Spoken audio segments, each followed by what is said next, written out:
سیاسی میدان کی ہر بڑی خبر سے آگاہ رہنے کے لیے ہمارے چینل آزاد سیاست کو سبسکرائب کریں اور بیل آئیکن کو پریس کریں۔ تو پاکستان میں 2022 کے بعد ایک پاپولر سٹرگل جو شروع ہوتی ہے وہ Imran Khan P T I کے بینر کے انڈر اقتدار میں واپس آنے کی سٹرگل تھی۔ جب ووٹ آف نو کانفیڈنس ہوا اس کے بعد عام تاثر یہ ہے، اور بہت سے لوگ اس بات پر بلیو بھی کرتے ہیں، آج بھی کرتے ہیں، کہ دراصل حقیقی مینڈیٹ کے چھینے جانے کے اوپر یہ سب کچھ ہو رہا ہے، اور وہ گراؤنڈ پہ ایگزسٹ بھی کرتا ہے۔ لیکن جو موٹیویشنز ہوتی ہیں کسی تحریک کی، جو ایجنڈاز ہوتے ہیں کسی تحریک کے، وہ اس کو ڈیفائن کرتے ہیں۔ اگر اس تحریک کا ایجنڈا آپ کو یہ بتایا جائے کہ وہ دراصل اسٹیبلشمنٹ میں ایک خاص فیکشن کو سپورٹ کرنا اور اس کو واپس لانا تھا، تو پھر آپ کیسا فیل کریں گے؟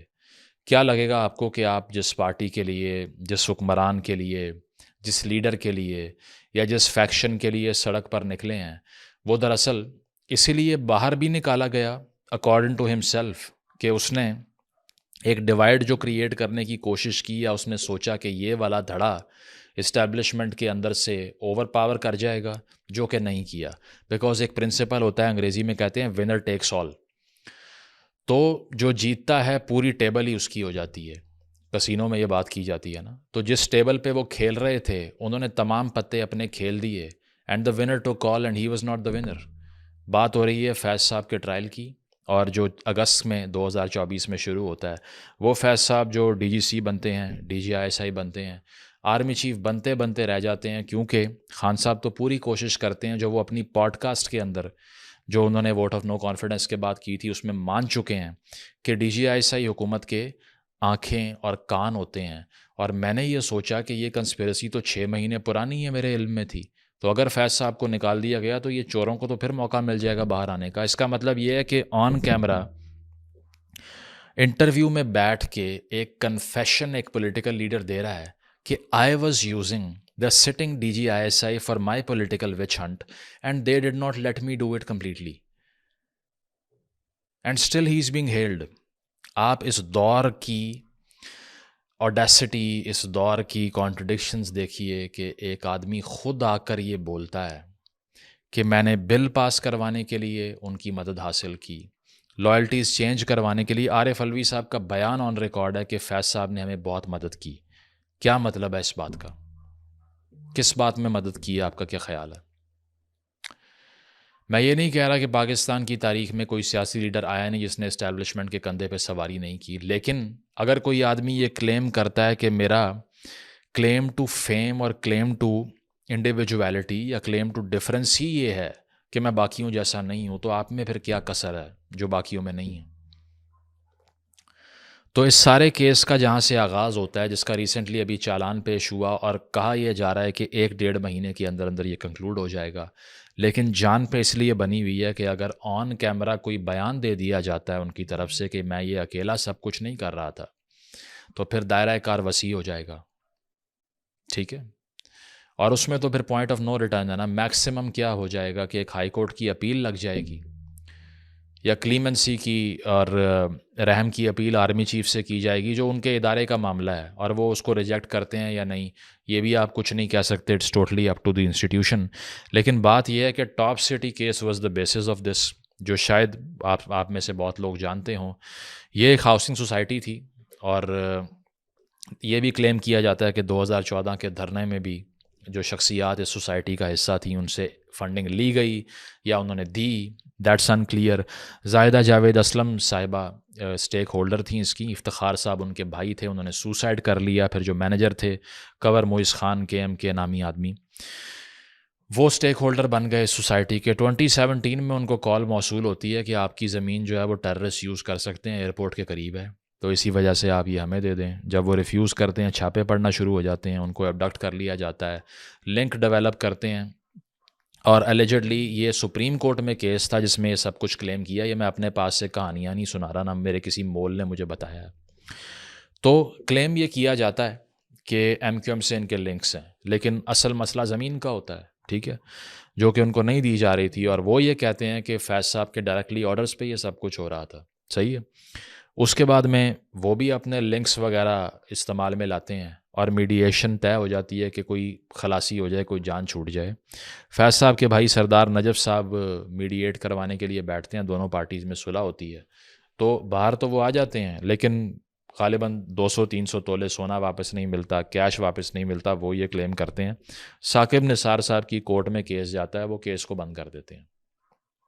ٹھیک ہے, اس کی وجہ ہے کہ وہ بھی اپنی نوکری کر رہے تھے, وہ بھی صادق اور امین کی کلین چٹ دے رہے تھے, وہ بھی اسی 1 پیج کے سپورٹر تھے جو کہ ہم پہ جمہوریت کے گارب میں مسلط کر دیا گیا تھا. تو اس کے ساتھ ساتھ یہ بھی کلیم کیا جاتا ہے کہ کنور صاحب یہ بھی کہتے ہیں کہ ایک ٹی وی چینل جس کا نام آپ نیوز تھا, اس کو بھی فنڈ کرنے کے لیے مجھ سے زبردستی فیض صاحب نے فنڈ لے لیا, جو کہ اب بند ہو چکا ہے, جس میں کافی رقم لپیٹ کے کافی لوگ بڑے بڑے اینکر ادھر ادھر ہوئے ہیں, آپ کو پتہ ہے ان کے نام کیا ہیں, کہنے کی ضرورت نہیں ہے. تو یہ سارا معاملہ تھا جو کرپشن چارجز ہیں. لیکن اصل چیز جو نہیں ہے اس بار, وہ 9 مئی کا مینشن ہے کہ جو ڈیفرنٹ سورسز بتاتے ہیں, جرنلسٹک سورسز اسلام آباد میں, وہ یہ بتاتے ہیں کہ جوڈیشری کو مینیج کرنا بند نہیں کیا جا رہا تھا فیض صاحب کی طرف سے. اور دوسری چیز پولیٹیکل میڈلنگ, خیبر پختونخوا کی حکومت میں میڈلنگ. اور دوسری چیز یہ ہے کہ ساتھ ساتھ 9 مئی کے حوالے سے اس مرتبہ انویسٹیگیشن کا شروع ہو جانا, کیونکہ ایکسپیکٹ یہ کیا جا رہا تھا کہ کوئی جس طرح وہ گولن تحریک ٹائپ موومنٹ چل گئی تھی یا اس طرح کچھ ہو جائے گا, وہ ہو جائے گا. لیکن بات یہ ہے کہ ایک فیلڈ ریبیلین کے آڈز بہت بڑے ہوتے ہیں. لیٹس سے کہ میں کسی بھی ریاست کا ایک حصہ ہوں, جس طرح امریکہ میں ہوا, کیپٹل ہل کے اوپر اٹیک ہوا, پروٹیسٹرز آئے, انہوں نے اٹیک کیا, انہوں نے کہا کہ ہم زبردستی جبری طور پہ جو ہے نا وہ اپنا رول لے آئیں گے یہاں پہ. نہیں ہو سکا, کیا بنا, سب پہ مقدمے ہوئے اور اندر پڑے ہوئے ہیں.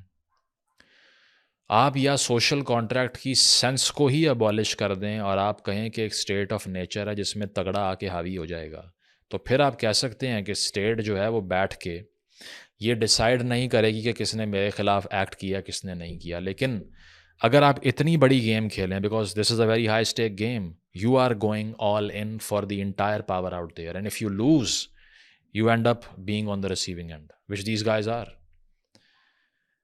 تو یہ وہ شخصیات ہیں جنہوں نے سپریم کورٹ سے کلین چٹ ہو, صادق اور امین کہا جانا ہو, ووٹ آف کانفیڈنس دلوانا ہو, وفاداریاں پی ایم ایل این کے پولیٹیشنز کی تبدیل کروانی ہوں, جہاز بھر بھر کے بھیجنے ہوں, یہ سب کر رہے تھے نا. تو 2 دھڑے ایک انسٹیٹیوشن کے, جس میں سے ایک کے سپورٹر اس وقت خان صاحب تھے, وہ آج جمہوریت کی اسٹرگل کر رہے ہیں اور ہم اور آپ ان کے لیے مرنے کے لیے تیار ہیں. اپنے آپ سے سوال کیا ہے کبھی ہم لوگوں نے کہ کیا اس اشرافیہ کی لڑائی میں ہم نے اپنی کاسٹ پے کرتے ہی جانا ہے؟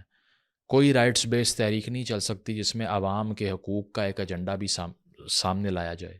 بہت جگہوں پہ چلی ہے, اس ملک میں چلی ہے, جس میں بچوں کی تعلیم کے لیے نکلا جائے, ٹیچرز کی تنخواہ کے لیے نکلا جائے, فیمیل لٹریسی کے لیے نکلا جائے, سائنس اور ٹیکنالوجی کے کلچر کو پروموٹ کروانے کے لیے نکلا جائے, کریٹیکل تھنکنگ کی پروموشن کے لیے نکلا جائے. نہیں, نکلا کس کے لیے جائے گا؟ ایک ایسی آدمی کے لیے جو کہ پاور سٹرگل کے ہاتھوں آپ سب کو بھی مروائے گا, اور باقی بھی سب یہی کر رہے ہیں. میں کسی کو یہ نہیں کہہ رہا کہ کوئی بہت بہتر ہے ان سب میں سے.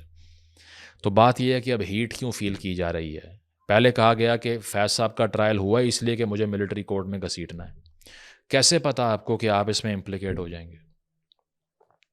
پھر آپ نے کہا he was an asset of the nation. کون سے ایسٹ تھے ہمیں بھی سمجھا دیں. کیا سروسز ہیں جو کہ کسی اور نے آج تک نہیں دیں, جو آپ کا آن ریکارڈ اسٹیٹمنٹ ہے؟ طالبان کو واپس لانے پر آپ کہہ رہے ہیں کہ ایسٹ تھے. کابل میں چائے پینے پر آپ کہہ رہے ہیں کہ ایسٹ تھے. سیاستدانوں کی جبری وفاداریاں تبدیل کروانے پہ آپ کہہ رہے ہیں کہ ایسٹ تھے. یا پھر بیڈ رومز میں کیمراز انہوں نے جو لگائے اس پر آپ کہہ رہے ہیں کہ وہ ایسٹ تھے. یا پھر آپ کے پروجیکٹ پہ اعتماد کیا اور آپ کو 10 سالہ صدر کے طور پہ نافذ کرنا چاہ رہے تھے, اس پہ آپ کہہ رہے ہیں کہ ایسٹ تھے. کس پہ تھے؟ اور کیسے مان لیں کہ جب آپ in future which is very in likely واپس آئیں گے تو آپ دوبارہ سے یہی ہاتھ مضبوط نہیں کریں گے؟ تو اب آ کر ایک ٹون میں بھی سافٹنس دکھائی دے رہی ہے آپ کو پی ٹی آئی کی. اب مذاکرات کی باتیں ہو رہی ہیں. عمر ایوب صاحب کہہ رہے ہیں کہ انسان ہوں یا جنات ہوں یا لاشیں ہوں یا کچھ بھی ہو یا فرشتے ہوں, سب سے بات کرنے کے لیے تیار ہیں. کیوں کہا جا رہا ہے؟ پہلے تو آپ انقلاب کی باتیں کر رہے تھے, اب کیا ہوا؟ کون سی ایسی جمہوری اسٹرگل رہی ہے ہسٹری میں جو ایک سٹنگ DGISI کے ساتھ اتنی کپلڈ ہو کہ اس کا ٹرائل آپ اپنا ٹرائل سمجھنا شروع کر دیں؟ حساب لگائیں آپ کی تو ساری تحریک ہی اس سارے پولیٹیکل مینوورنگ کے خلاف تھی نا، تو پھر ایک بندے کا ٹرائل ہوتا یا نہیں ہوتا؟ Why are you feeling the heat? Why should you care about it? Why do you have anything to do with it? You have no answer. تو یہ وہ چیز ہے جو آپ کو سکھاتی ہے کہ اگر براڈر ویو پوائنٹ آپ دیکھیں اس کا، تو آپ کو پتہ چلتا ہے کہ یہ سارا صرف ریسیونگ اینڈ پہ آنے کا مسئلہ ہے، اور آپ صرف ڈیلیور کرنا چاہ رہے تھے اس پولیٹیکل اپریشن کو جو اب آپ کو فیس کرنا پڑ رہا ہے، کیونکہ آپ نے ہائی اسٹیک گیم کھیلی، آپ ہار گئے. تو یہ وہ چیز ہے کہ اس سارے ٹرائل سے معلوم یہی ہوتا ہے کہ اب شکنجہ جو ہے وہ مزید سخت ہو جائے گا، اور اس میں آپ یہ بھی نہیں کہہ سکتے کہ کوئی اتنی اوورٹنس ہے کہ عوام کو پتہ ہے کہ کن کن نکات کے اوپر یہ بات ہوگی اور کس طرح سے امپلیکیٹ کیا جائے گا. اس کی وجہ یہ ہے کہ آفیشیل سیکرٹ ایکٹ کی جو وائلیشن ہے، رپورٹڈلی اس میں کہا جا رہا ہے کہ بہت سا ڈیٹا جو فیض صاحب کی ایکسیس میں تھا انہوں نے وہاں سے نکال کے اپنے پولیٹیکل کرونیز کے حوالے کر دیا کہ لو جی یوز کرو اپوزیشن کے خلاف. تو یہ تھا دراصل سارے فساد کی جڑ جو ہے نا وہ یہاں سے شروع ہوتی ہے. لائف ٹائم ایکسٹینشن لے لو، سب لے لو، ہمیں نہ نکالو. یہ ہے جمہوریت.